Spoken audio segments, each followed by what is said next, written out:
ನಮಸ್ಕಾರ ಕಾನೂನು ವಿದ್ಯಾರ್ಥಿಗಳೇ, ಇಂದು ನಾವು ಒಂದು ರೋಚಕ ಮತ್ತು ವಿಶೇಷ ವಿಷಯವನ್ನು ಚರ್ಚಿಸಲಿದ್ದೇವೆ. ಹಿಂದೂ ಧರ್ಮಕ್ಕೆ ಮತಾಂತರದಿಂದ ಬಂದವರ ಕಥೆ.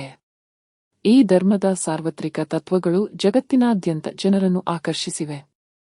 ಆದರೆ ಈ ಪಯಣದ ಹಿಂದಿನ ಕಾರಣಗಳು, ಸವಾಲುಗಳು ಮತ್ತು ಸಾಮಾಜಿಕ ಪರಿಣಾಮಗಳು ಯಾವುವು? ಇದರ ಬಗ್ಗೆ ಸಂಪೂರ್ಣ ಮಾಹಿತಿಯನ್ನು ತಿಳಿಯಲು ಈ ವಿಡಿಯೋವನ್ನು ಕೊನೆಯವರೆಗೂ ವೀಕ್ಷಿಸಿ. ಅದಕ್ಕೂ ಮುಂಚೆ ನೀವು ನಮ್ಮ ಯೂಟ್ಯೂಬ್ ಚಾನಲ್ LLB ಕನ್ನಡ ಮಿತ್ರ ಮೊದಲ ಬಾರಿಗೆ ಬಂದಿದ್ದರೆ ದಯವಿಟ್ಟು ನಮ್ಮ ಚಾನಲ್ ಅನ್ನು ಸಬ್ಸ್ಕ್ರೈಬ್ ಮಾಡಿ, ಬೆಲ್ ಐಕಾನ್ ಒತ್ತಿ, ಈ ವಿಡಿಯೋವನ್ನು ಲೈಕ್ ಮಾಡಿ ಮತ್ತು ನಿಮ್ಮ ಸ್ನೇಹಿತರೊಂದಿಗೆ ಶೇರ್ ಮಾಡಿ. ನಿಮ್ಮ ಬೆಂಬಲದಿಂದಲೇ ನಾವು ಇಂತಹ ಗುಣಮಟ್ಟದ ವಿಷಯವನ್ನು ನಿಮಗೆ ತಲುಪಿಸುತ್ತಿದ್ದೇವೆ. ಈಗ ಬನ್ನಿ ಹಿಂದೂ ಧರ್ಮಕ್ಕೆ ಮತಾಂತರದ ಬಗ್ಗೆ ಆಳವಾಗಿ ತಿಳಿಯೋಣ. ಹಿಂದೂ ಧರ್ಮಕ್ಕೆ ಮತಾಂತರದಿಂದ ಬಂದವರ ಬಗ್ಗೆ ಟಿಪ್ಪಣಿ. ಪೀಠಿಕೆ. ಹಿಂದೂ ಧರ್ಮವು ವಿಶ್ವದ ಅತ್ಯಂತ ಪ್ರಾಚೀನ ಧರ್ಮಗಳಲ್ಲಿ ಒಂದಾಗಿದ್ದು, ಇದು ತನ್ನ ಸಹಿಷ್ಣುತೆ, ವೈವಿಧ್ಯತೆ ಮತ್ತು ಒಳಗೊಳ್ಳುವಿಕೆಗೆ ಹೆಸರುವಾಸಿಯಾಗಿದೆ. ಇತರ ಧರ್ಮಗಳಿಂದ ಹಿಂದೂ ಧರ್ಮಕ್ಕೆ ಮತಾಂತರಗೊಂಡವರು ಈ ಧರ್ಮದ ಸಾರ್ವತ್ರಿಕ ತತ್ವಗಳಿಗೆ ಆಕರ್ಷಿತರಾಗಿ ಬರುತ್ತಾರೆ. ಈ ಟಿಪ್ಪಣಿಯಲ್ಲಿ ಹಿಂದೂ ಧರ್ಮಕ್ಕೆ ಮತಾಂತರದ ಮೂಲಕ ಬಂದವರ ಕಾರಣಗಳು, ಪ್ರಕ್ರಿಯೆ, ಸವಾಲುಗಳು ಮತ್ತು ಸಾಮಾಜಿಕ ಸಾಂಸ್ಕೃತಿಕ ಪರಿಣಾಮಗಳನ್ನು ವಿವರವಾಗಿ ಚರ್ಚಿಸಲಾಗುವುದು. 1. ಹಿಂದೂ ಧರ್ಮಕ್ಕೆ ಮತಾಂತರದ ಕಾರಣಗಳು. ಹಿಂದೂ ಧರ್ಮಕ್ಕೆ ಮತಾಂತರಗೊಳ್ಳಲು ಹಲವು ಕಾರಣಗಳಿವೆ. ಆಧ್ಯಾತ್ಮಿಕ ಆಕರ್ಷಣೆ. ಹಿಂದೂ ಧರ್ಮದ ತತ್ವಶಾಸ್ತ್ರಗಳಾದ ವೇದಾಂತ, ಯೋಗ, ಕರ್ಮ, ಧರ್ಮ ಮತ್ತು ಮೋಕ್ಷದಂತಹ ಸಾರ್ವತ್ರಿಕ ತತ್ವಗಳು ಜನರನ್ನು ಆಕರ್ಷಿಸುತ್ತವೆ. ಉದಾಹರಣೆಗೆ, ಭಗವದ್ಗೀತೆಯ ಜ್ಞಾನ ಮತ್ತು ಯೋಗ ತತ್ವಗಳು ವಿಶ್ವಾದ್ಯಂತ ಜನರನ್ನು ಪ್ರೇರೇಪಿಸಿವೆ.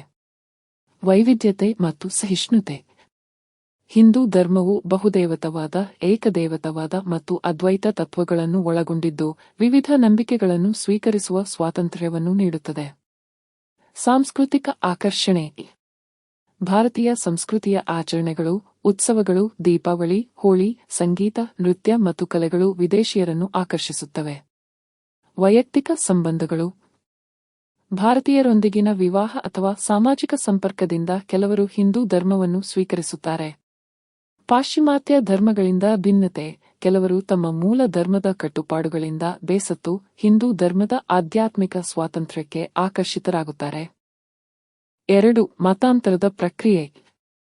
ಹಿಂದೂ ಧರ್ಮಕ್ಕೆ ಮತಾಂತರವು ಔಪಚಾರಿಕವಾಗಿರಬಹುದು ಅಥವಾ ಇತರೆ ಧರ್ಮಗಳಲ್ಲಿ ಕಠಿಣ ವಿಧಿಗಳು ಅಥವಾ ಆಚರಣೆಗಳಲ್ಲಿ ಸಡಿಲತೆ ನೀಡುವುದರಿಂದ ಹೆಚ್ಚು ವೈಯಕ್ತಿಕ ಹಾಗೂ ನವೀನ ರೀತಿಯ ಅಂಗೀಕಾರ ಪ್ರಕ್ರಿಯೆ ಸಾಧ್ಯವಾಗುತ್ತದೆ. ಔಪಚಾರಿಕ ಮತಾಂತರ. ಕೆಲವು ಸಂಘಟನೆಗಳು, ಉದಾಹರಣೆ ಆರ್ಯ ಸಮಾಜ, ಇಸ್ಕಾನ್, ಶುದ್ಧಿ ಸಂಸ್ಕಾರದ ಮೂಲಕ ಔಪಚಾರಿಕವಾಗಿ ಮತಾಂತರವನ್ನು ನಡೆಸುತ್ತವೆ. ಇದರಲ್ಲಿ ಹೋಮ, ಮಂತ್ರೋಚ್ಚಾರಣೆ ಮತ್ತು ಧಾರ್ಮಿಕ ಸಂಸ್ಕಾರಗಳು ಸೇರಿರುತ್ತವೆ. ಅನೌಪಚಾರಿಕ ಮತಾಂತರ. ಕೆಲವರು ಔಪಚಾರಿಕ ಸಂಸ್ಕಾರವಿಲ್ಲದೆ ಹಿಂದೂ ಧರ್ಮದ ಆಚರಣೆಗಳನ್ನು, ಪೂಜೆ, ಧ್ಯಾನ, ಯೋಗ ಅನುಸರಿಸುವ ಮೂಲಕ ಧರ್ಮವನ್ನು ಸ್ವೀಕರಿಸುತ್ತಾರೆ. ನಾಮಕರಣ. ಮತಾಂತರಗೊಂಡವರು ತಮ್ಮ ಹೆಸರನ್ನು ಹಿಂದೂ ಸಂಸ್ಕೃತಿಗೆ ತಕ್ಕಂತೆ ಬದಲಾಯಿಸಿಕೊಳ್ಳಬಹುದು, ಆದರೆ ಇದು ಕಡ್ಡಾಯವಲ್ಲ. ಗುರುವಿನ ಮಾರ್ಗದರ್ಶನ. ಗುರು ಅಥವಾ ಧಾರ್ಮಿಕ ಸಂಸ್ಥೆಯ ಮಾರ್ಗದರ್ಶನದಲ್ಲಿ ಧರ್ಮದ ತತ್ವಗಳನ್ನು ಕಲಿತು ಅವುಗಳನ್ನು ಜೀವನದಲ್ಲಿ ಅಳವಡಿಸಿಕೊಳ್ಳುತ್ತಾರೆ. 3. ಸವಾಲುಗಳು. ಮತಾಂತರಗೊಂಡವರು ಹಲವು ಸವಾಲುಗಳನ್ನು ಎದುರಿಸಬಹುದು. ಸಾಮಾಜಿಕ ಸ್ವೀಕಾರ. ಮೂಲ ಧರ್ಮದ ಸಮುದಾಯದಿಂದ ತಿರಸ್ಕಾರ ಅಥವಾ ಹಿಂದೂ ಸಮಾಜದಿಂದ ಸಂಪೂರ್ಣ ಸ್ವೀಕಾರದ ಕೊರತೆ. ಸಾಂಸ್ಕೃತಿಕ ಹೊಂದಾಣಿಕೆ. ಭಾರತೀಯ ಸಂಸ್ಕೃತಿಯ ಆಚಾರ ವಿಚಾರಗಳನ್ನು ಅರ್ಥಮಾಡಿಕೊಂಡು ಅಳವಡಿಸಿಕೊಳ್ಳುವುದು ಕಷ್ಟಕರವಾಗಿರಬಹುದು. ಧಾರ್ಮಿಕ ಜ್ಞಾನದ ಕೊರತೆ. ಸಂಕೀರ್ಣವಾದ ಗ್ರಂಥಗಳು, ವೇದ, ಉಪನಿಷದ್, ಪುರಾಣ ಮತ್ತು ಆಚರಣೆಗಳನ್ನು ಅರ್ಥೈಸಿಕೊಳ್ಳುವುದು ಸವಾಲಿನ ಸಂಗತಿಯಾಗಿರುತ್ತದೆ. ಕಾನೂನು ಮತ್ತು ಆಡಳಿತಾತ್ಮಕ ಸಮಸ್ಯೆ. ಕೆಲವು ದೇಶಗಳಲ್ಲಿ ಧರ್ಮಾಂತರಕ್ಕೆ ಕಾನೂನು ನಿರ್ಬಂಧಗಳಿರಬಹುದು. ಕುಟುಂಬದಿಂದ ಒತ್ತಡ. ಕುಟುಂಬ ಸದಸ್ಯರು ಅಥವಾ ಸಮುದಾಯದಿಂದ ಒತ್ತಡ ಅಥವಾ ವಿರೋಧ ಎದುರಾಗಬಹುದು. 4. ಸಾಮಾಜಿಕ ಸಾಂಸ್ಕೃತಿಕ ಪರಿಣಾಮಗಳು. ಧರ್ಮದ ವೈವಿಧ್ಯತೆಗೆ ಕೊಡುಗೆ. ಮತಾಂತರಗೊಂಡವರು ತಮ್ಮ ಮೂಲ ಸಂಸ್ಕೃತಿಯ ಕೆಲವು ಅಂಶಗಳನ್ನು ತಂದು ಹಿಂದೂ ಧರ್ಮವನ್ನು ಇನ್ನಷ್ಟು ವೈವಿಧ್ಯಮಯವಾಗಿಸುತ್ತಾರೆ. ಜಾಗತಿಕ ಒಗ್ಗಟ್ಟು. ಹಿಂದೂ ಧರ್ಮದ ಸಾರ್ವತ್ರಿಕ ತತ್ವಗಳು ಜಾಗತಿಕ ಆಧ್ಯಾತ್ಮಿಕತೆಗೆ ಕೊಡುಗೆ ನೀಡುತ್ತವೆ. ಉದಾಹರಣೆಗೆ ಇಸ್ಕಾನ್ನಂತಹ ಸಂಸ್ಥೆಗಳು ವಿಶ್ವಾದ್ಯಂತ ಹಿಂದೂ ಧರ್ಮವನ್ನು ಜನಪ್ರಿಯಗೊಳಿಸಿವೆ. ಸಾಮಾಜಿಕ ಸಂಘರ್ಷ. ಕೆಲವು ಸಂದರ್ಭಗಳಲ್ಲಿ ಮತಾಂತರವು ಸಾಮಾಜಿಕ ಉದ್ವಿಗ್ನತೆಗೆ ಕಾರಣವಾಗಬಹುದು, ವಿಶೇಷವಾಗಿ ಧಾರ್ಮಿಕ ಧ್ರುವೀಕರಣ ಇರುವ ಸಮಾಜಗಳಲ್ಲಿ. ಆಧ್ಯಾತ್ಮಿಕ ಜಾಗೃತಿ. ಮತಾಂತರಗೊಂಡವರು ತಮ್ಮ ಆಧ್ಯಾತ್ಮಿಕ ಜ್ಞಾನವನ್ನು ಹಂಚಿಕೊಳ್ಳುವ ಮೂಲಕ ಸಮಾಜದಲ್ಲಿ ಧಾರ್ಮಿಕ ಚಿಂತನೆಯನ್ನು ಉತ್ತೇಜಿಸುತ್ತಾರೆ. 5 ಉದಾಹರಣೆಗಳು. ಇಸ್ಕಾನ್.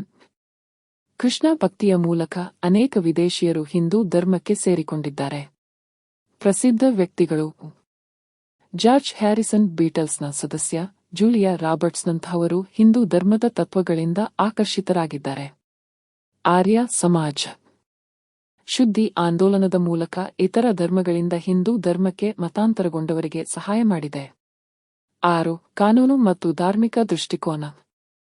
ಹಿಂದೂ ಧರ್ಮದಲ್ಲಿ ಔಪಚಾರಿಕ ಮತಾಂತರಕ್ಕೆ ಕಟ್ಟುನಿಟ್ಟಿನ ನಿಯಮಗಳಿಲ್ಲ, ಆದರೆ ಕೆಲವು ರಾಜ್ಯಗಳಲ್ಲಿ, ಉದಾಹರಣೆ ಉತ್ತರ ಪ್ರದೇಶ, ಮಧ್ಯಪ್ರದೇಶ, ಮತಾಂತರ ವಿರೋಧಿ ಕಾನೂನುಗಳು ಅಸ್ತಿತ್ವದಲ್ಲಿವೆ.